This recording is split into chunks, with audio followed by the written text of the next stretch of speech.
भारताच्या काही भागामध्ये सध्या भारताचं रखाईन होण्यासारखे प्रकार चालू आहेत। तर आपण सुशिक्षित लोकांनी त्यामध्ये आपला सहभाग असला पाहिजे की कुठल्या गोष्टीकडे आपलं लक्ष असलं पाहिजे। बरोबर, समतेचा अधिकार सगळ्यांनाच आहे संविधानाने दिलेला, आणि सावित्रीबाई फुले आणि ज्योतिबा फुले यांनी बहुजनांना शिक्षित करण्यासाठी प्रयत्न केले आहेत। आणि त्यांना काय अपेक्षित होतं आणि आता काय अपेक्षित आहे, तर त्या धर्तीवर समतेचा जागर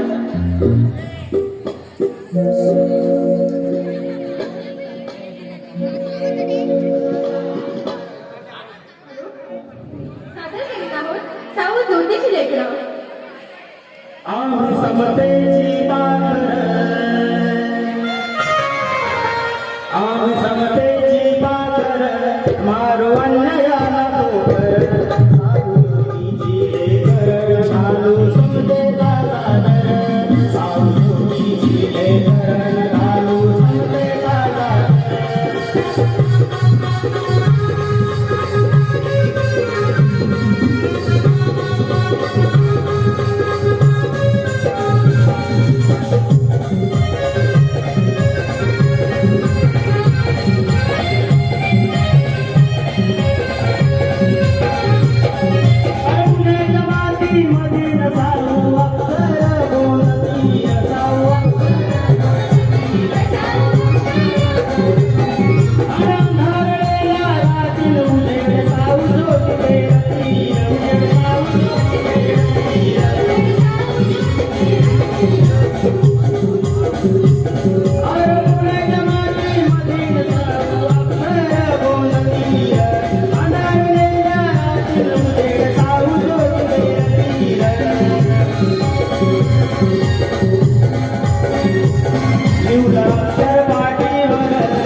Thank you.